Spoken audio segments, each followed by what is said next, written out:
Coba lo pikirin deh, dari kecil sampai sekarang berapa kali lo denger kalimat kayak gini? Sekolah yang bener biar bisa dapat kerja bagus. Kerja yang rajin biar cepat naik gaji. Nabung yang banyak biar nanti bisa bebas secara finansial. Kedengarannya masuk akal, kan? Tapi lucunya, makin lo naik level dalam hidup, dari sekolah ke kuliah, kuliah ke kerja, kerja ke promosi, mimpi soal kebebasan itu malah makin terasa kayak utopia yang jauh di ujung sana. Kebebasan yang katanya tinggal selangkah lagi, tapi ternyata jalannya kayak tanjakan gak habis-habis. Dan akhirnya, lo mulai ngerasa, jangan-jangan lo bukan lagi ngejar kebebasan, tapi cuman lari-lari muter di treadmill kehidupan yang gak ada tombol off-nya. Kita hidup di dunia yang suka banget ngejual mimpi kebebasan lewat uang. Mau bebas keliling dunia? Punya duit dulu. Mau bebas dari tekanan kerja? Punya passive income dulu. Mau bebas dari drama keluarga? Punya rumah sendiri dulu. Semua kebebasan dibungkus dalam syarat finansial. Jadinya, tanpa sadar, kita semua masuk ke pola pikir transaksional. Gue rela stres sekarang asal bisa bebas nanti. Masalahnya, nanti itu nggak pernah jelas datangnya kapan. Dan lebih parahnya, pas duitnya udah mulai ngumpul, ternyata lo malah tambah sibuk, tambah takut kehilangan, dan lebih sering mikirin, gimana caranya ngamanin ini semua, daripada menikmati hasilnya. Dan lo tahu siapa yang udah ngingetin ini dari ribuan tahun lalu? Para filsuf Stoik. Yap, orang-orang dari zaman Romawi kuno yang nggak pernah kenal sama kata startup atau side hustle, tapi udah ngerti banget soal kecemasan batin yang muncul dari obsesi kita terhadap kebebasan versi dunia modern. Marcus Aurelius bilang, kebebasan sejati datang saat lo berhenti diperbudak oleh hal-hal di luar kendali lo. Gokil kan? Jadi sebenarnya yang bikin lo belum bebas bukan karena saldo rekening lo belum cukup, tapi karena lo masih ngira kebebasan itu sesuatu yang bisa lo beli. Padahal, kadang yang lo butuhin bukan dompet yang makin tebal, tapi kepala yang makin tenang. Parahnya lagi, dunia sekarang tuh kayak komplotan tukang tipu yang nyamar jadi motivator. Dia bisikin lo terus, kurangin tidur, maksimalkan potensi.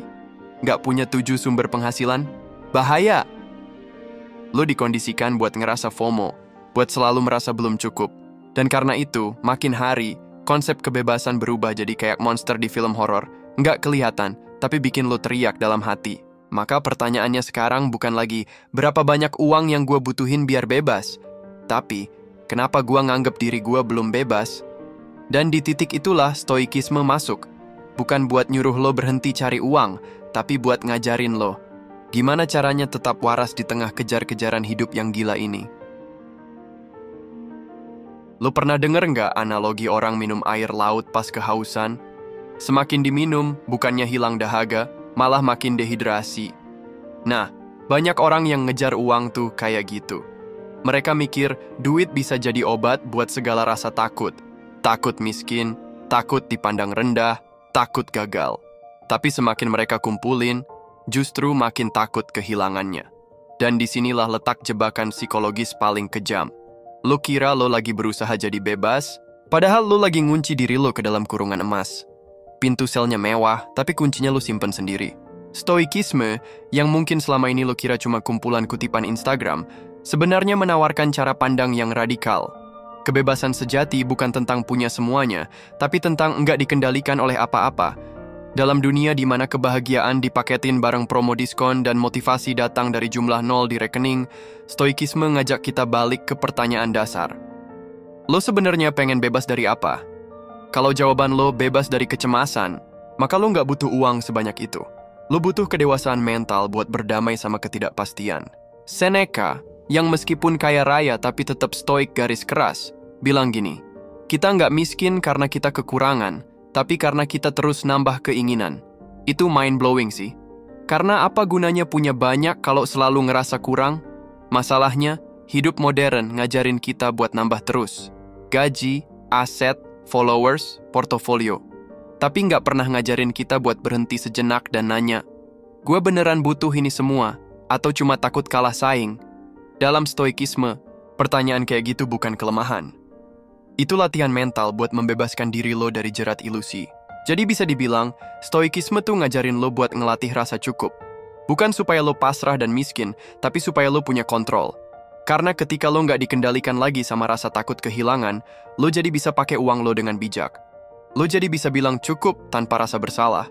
Dan lo jadi bisa tenang meskipun dunia lagi gonjang-ganjing. Itulah kenapa orang stoik bisa tetap damai, bahkan dalam kemiskinan. Karena mereka tahu, yang bikin hidup tenang itu bukan seberapa tebal rekening lo, tapi seberapa kuat batin lo buat nggak diperbudak oleh keinginan. Jadi gimana dong seharusnya kita memperlakukan uang? Nah, ini bagian yang sering dilupain. Uang itu cuman alat. Sama kayak martil, pisau dapur, atau obeng. Lo bisa bikin rumah dengan martil, tapi lo juga bisa mukul kepala orang. Lo bisa masak makanan sehat dengan pisau, tapi bisa juga buat motong-motong tagihan impulsif yang bikin kantong jebol. Intinya, bukan salah uangnya, tapi cara lo gunain dan yang paling penting, seberapa lo tergantung sama dia. Stoikisme ngajarin kita untuk ngelihat uang sebagai sarana, bukan tujuan hidup. Jadi bukan berarti anti kaya, ya, tapi anti dijajah sama uang itu sendiri. Seneca, filsuf stoik yang ironisnya juga salah satu orang terkaya di Roma, punya pandangan yang dalam banget. Dia bilang, kita nggak bisa nyebut orang kaya sebagai orang beruntung kalau dia hidup dalam ketakutan akan kehilangan hartanya. Coba bayangin lu punya rumah 3 lantai, mobil 2, dan tabungan ratusan juta. Tapi tiap malam, lu nggak bisa tidur karena mikirin, gimana kalau semua ini hilang? Itu bukan hidup, bro. Itu penjara yang dibungkus marmer. Kebebasan sejati bukan soal bisa beli apapun yang lu mau, tapi soal bisa bilang nggak butuh ke hal-hal yang nggak bikin lu tenang. Masalahnya, di era sekarang, uang itu udah naik level. Dari alat tukar, jadi simbol status. Dari kebutuhan dasar, jadi patokan harga diri. Gila kan? Lo dinilai bukan dari seberapa jujur atau bijak lo, tapi dari seberapa cuan lo. Padahal, filosofi stoik ngajarin sebaliknya. Nilai hidup itu bukan ditentukan dari luar, tapi dari dalam. Jadi ketika lo terlalu banyak mengukur diri dari saldo atau properti, pelan-pelan lo kehilangan arah. Dan ini yang serem, banyak orang ngira mereka lagi ngejar tujuan hidup, padahal cuma lagi ngejar validasi. Dan validasi itu bro, nggak pernah kenyang. Sama kayak api yang dikasih bensin, makin besar, makin panas, makin lapar. Uang tuh bisa jadi pembebas, kalau lo yang pegang kendalinya. Tapi kalau lo yang dikendalikan, ya sama aja kayak budak yang cuma beda kostum. Banyak orang yang kerja 10-12 jam sehari bilang, gue ngelakuin ini demi kebebasan. Tapi kenyataannya, mereka nggak pernah ngerasain bebas karena pikiran mereka udah dikunci sama angka. Gaji segini belum cukup, portofolio segitu belum aman, cicilan segini bikin deg-degan. Dan lo tahu kenapa? Karena mereka naruh tujuan hidupnya di luar. Di hal-hal yang bisa berubah. Yang bisa hilang, yang bisa direbut.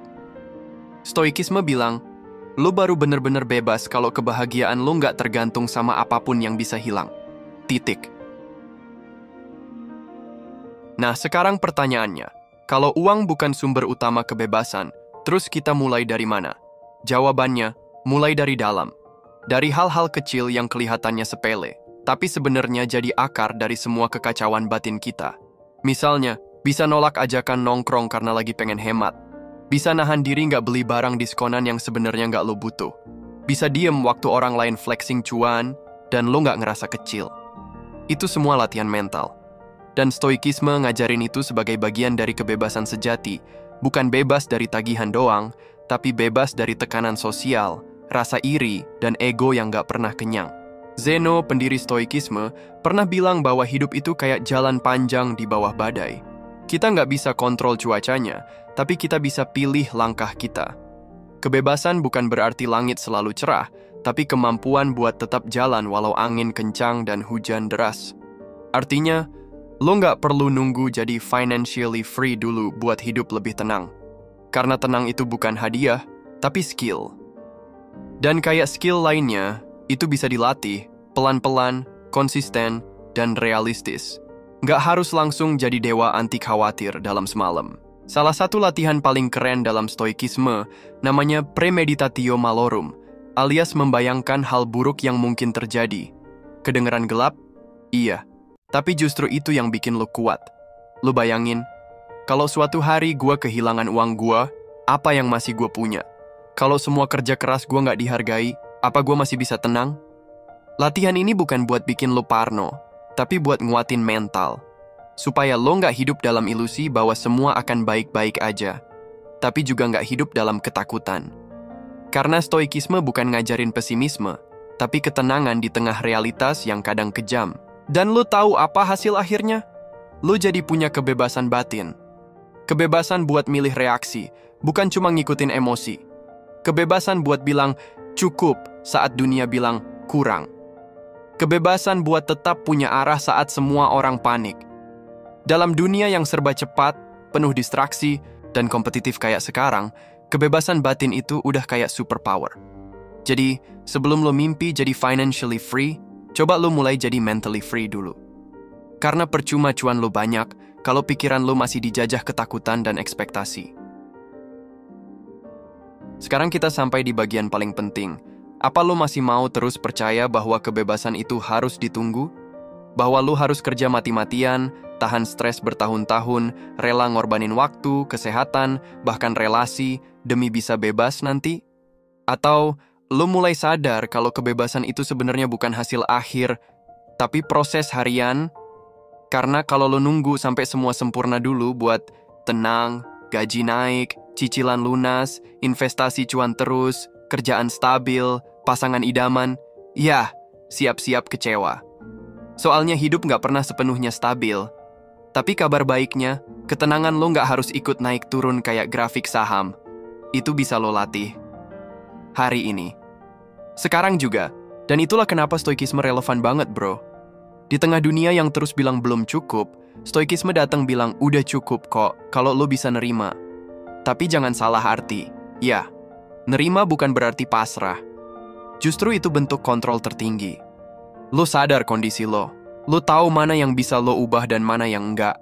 Dan lo berhenti buang energi buat hal-hal yang di luar kendali. Kebebasan kayak gitu lebih nyata daripada liburan mahal, lebih kuat daripada tabungan besar. Karena itu datang dari dalam, bukan dari luar. Dan itu nggak bisa direbut sama siapapun.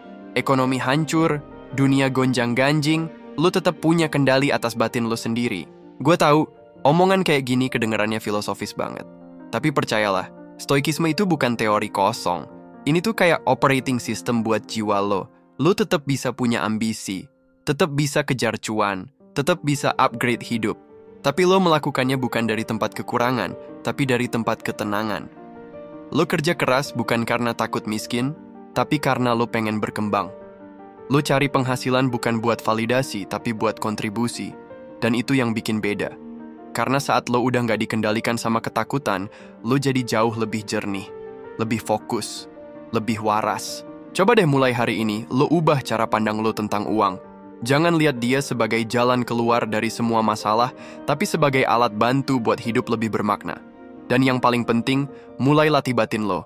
Belajar tenang di tengah kekurangan. Belajar sabar di tengah tekanan. Belajar bilang cukup saat semua orang bilang tambah. Itu latihan kebebasan. Dan lo nggak harus nunggu tua, kaya, atau pensiun buat mulai ngerasain hasilnya. Karena kebebasan sejati itu bukan tujuan akhir, tapi cara lo menjalani hari-hari. Jadi sekarang pertanyaannya bukan lagi, apakah uang bisa bikin kamu bebas? Tapi, apakah kamu mau mulai melatih kebebasan, bahkan sebelum jadi kaya? Karena kalau lo bisa punya kebebasan batin duluan, kekayaan materi yang nanti lo dapet bakal jadi pelengkap, bukan penentu. Dan percaya deh, hidup lo bakal jauh lebih ringan, jauh lebih tenang, dan jauh lebih berdaya.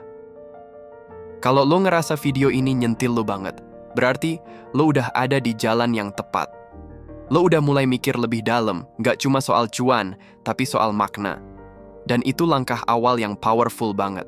Jangan lupa share video ini ke temen lo, yang kerjaannya ngerasa belum cukup mulu, biar dia juga tahu, bebas itu bisa dilatih, bukan cuma dibeli.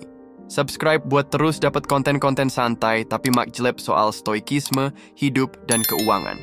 Dan tulis di kolom komentar, menurut lo, apa hal yang bikin lo ngerasa paling terjebak akhir-akhir ini? Yuk, kita ngobrol bareng di bawah, karena kadang ketenangan itu dimulai dari obrolan yang jujur.